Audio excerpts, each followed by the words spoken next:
In today's video, we are talking about one of the coolest color changes and one of the most popular color changes out there. And what better setting to teach a color change than with the changing of the leaves in fall, huh? See, I thought color changing leaves, color change. Let's get into it.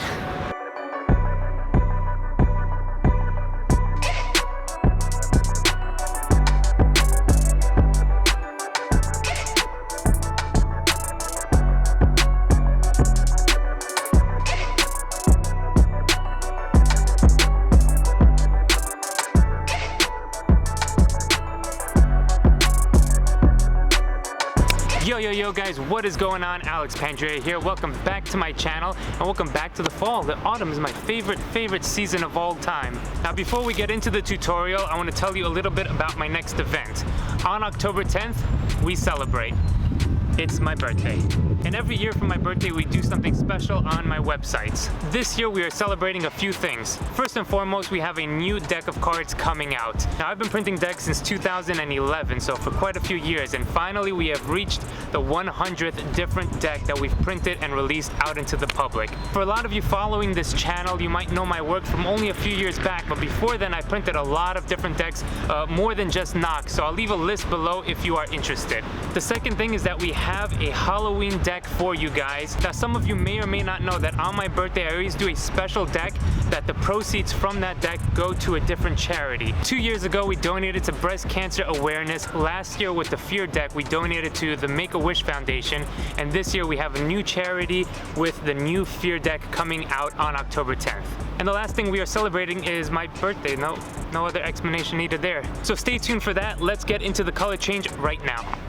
Okay, for this tutorial, we're gonna use the Summer Knock Orange Edition, which makes a good fall deck too, by the way, so it doesn't just have to be Summer Knock.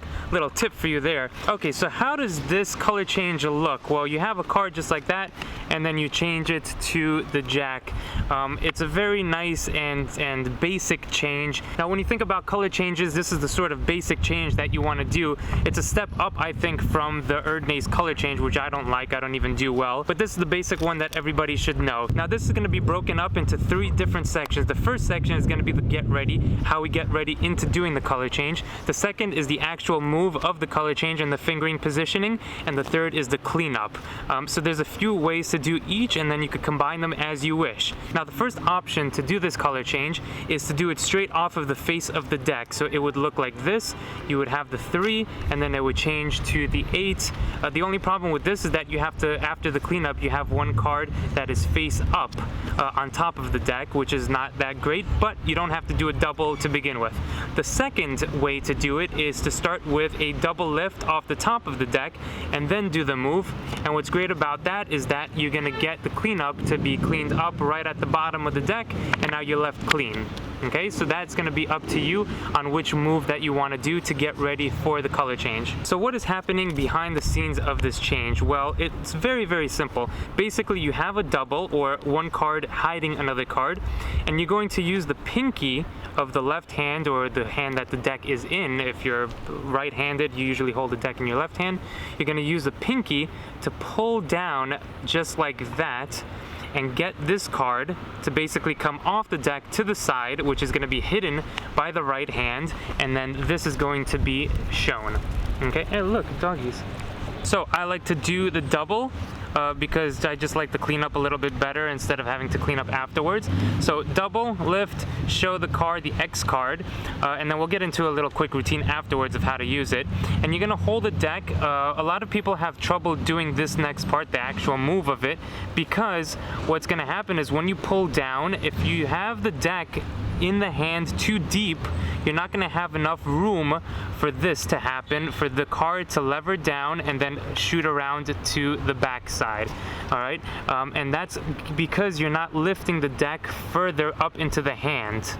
Now it's almost like you're doing a top shot, all right? If you know the top shot, you're holding between the thumb and the first finger like this, high in the hand, so you could have room to actually do the move. But for here, it's gonna be used so that we have room for this card to come around and then to the bottom. All right, so higher into the hand, hold it between the thumb and the first finger. And I would practice this first and making sure that it's here, because you don't want more than one card to come off, and that happens if you're not holding tight enough on this part. All right, and sometimes it's gonna happen where you see that happens, especially if there's a bow, a natural bow inside of the deck, okay? So you're turning the card over, boom. Now you're going to move it a little bit up into the hand. So I just use both hands to kind of come up here and do it. And now my pinky is going to be ready to go. Now the pinky is going to pull down. Remember, you have gripped with the thumb and the first finger here, tight grip. Pinky is going to start to pull down, and it's going to pull down in a diagonal fashion and keep pulling down until it gets to almost this position. Now you don't want it perpendicular. You want it in this position because that's going to help with the angle when your right hand is covering it, okay? So remember, pinky here, you're going to pull instead of that way out to the right, you're going to pull towards the diagonal, towards, imagine there was an imaginary line here, you're going to pull towards that way with the pinky, okay? And you're in this position like that. The right hand also has a role in this because the right hand is going to either cover here to make the change, or it's going to flick like that. So flick the corner, all right? That's how I first saw it, actually, like this. So there's a few ways to do it. It's whatever you're comfortable with, whatever works best for you. For me, it's to do this and then do the change. Now what's great about this position is that once you've flicked and opened up your hand naturally covers this part, but it also could naturally now just grab the deck in your right hand, so now the deck is gripped in your right hand, right? And that's going to help with the cleanup. Here, and you wait until your hand covers, that your pinky comes in, boom, pinky comes in, do the change, grab the deck, and now from behind you could see that the left fingers are going to pull and move the card to the bottom of the deck. All right, now this is the cleanup of it, but it has one problem. Look at it from the side. You do the move, you come here, you clean up, and now you're just holding the deck, but your fingers are moving from behind, all right? So one way to cover this action is to rotate the deck like that, okay? So here, we'll do it again. Watch the king, change into the 7, and now I'm rotating the deck end for end in 180 degrees to cover the action of the change, of the cleanup. Boom, grab the deck, come here, pull down, you're pulling. As you get to here, you're gonna rotate clockwise, grab the deck, and come back here for the cover of the change, all right? But it's gonna be up to you. Here it is again, here, here, maybe do a riffle to cover it, all right? Whatever the action is, as long as these fingers don't move too much. Another nice way to do the cleanup is to do a double. Watch the 10, you make a change, and then you show the queen like that, and the card has changed. And the way that we're gonna do this is as follows. Same exact move, boom, right? Or whichever way you want to do it, boom.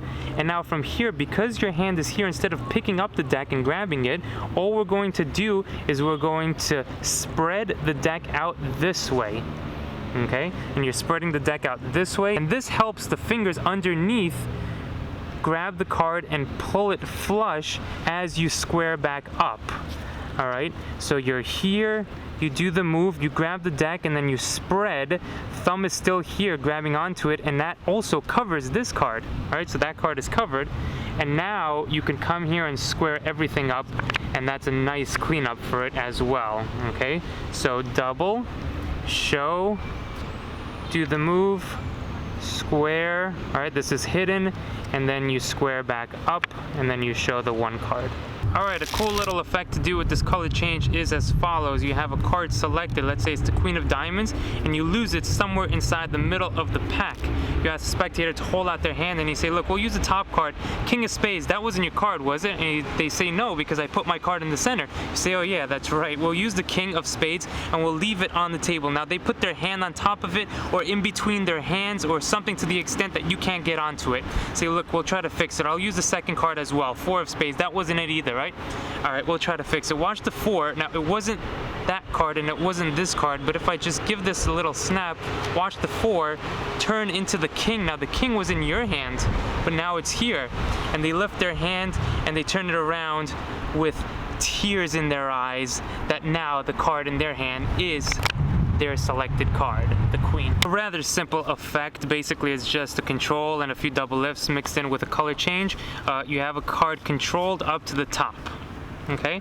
Do whatever control that you want to do. Make sure that they think it's lost. When you do a double lift over here, you show that's not their card. You ask them to hold out their hand. They do so, or on the table, but I like to do it in between their hands like this. I think it makes of a nice sort of moment at the end because it was in their hand the whole time. Turn this over and you're really placing their card in between their hands, okay? Now you're set up to do another double lift, and all you have to do now is just do the exact Cardini change, boom, that we talked about. The pattern is as follows. So it wasn't that card and it wasn't this card. I'm going to try to take that card out of your hand first, then do the change. 1, 2, boom, do the change, do whatever cleanup suits you. Show that now the king that was in their hand is now in your hand, and you say, well, if this was in your hand, what could be in your hand? And you guys get the rest. They lift up their hand, they turn it over, and it's a very, very nice added bonus effect with the color change in it, rather than just doing a double lift, putting it in their hand, snapping your fingers, and then turning it over, okay? Because here's the thing that I used to do when I was it's just starting off with card magic, and I learned the double lift. I would take the card, place it in their hands, they would do this, and then I would go, okay, magic, and boom, right? But there was no second sort of build up to it, so this adds a little bonus to it. It adds another color change. They get the color change as the first wow moment, and then the second one, it's boom boom, and you have a very nice effect with that. So play around with that, and I hope you enjoy it. Alright guys, there you have it. That was the video. Thank you so much for sticking around and learning that little color change with me. It's a very popular one, but I figured that you should learn it right. Not saying that I do it the best out of everybody. I hardly do this color change, but it is worth knowing and worth practicing. So if you did like this video, go ahead, hit that like button, subscribe if you haven't already. It does help this channel quite a lot. And we will see you on the next video, and we will see you on October 10th for my birthday celebration. Peace.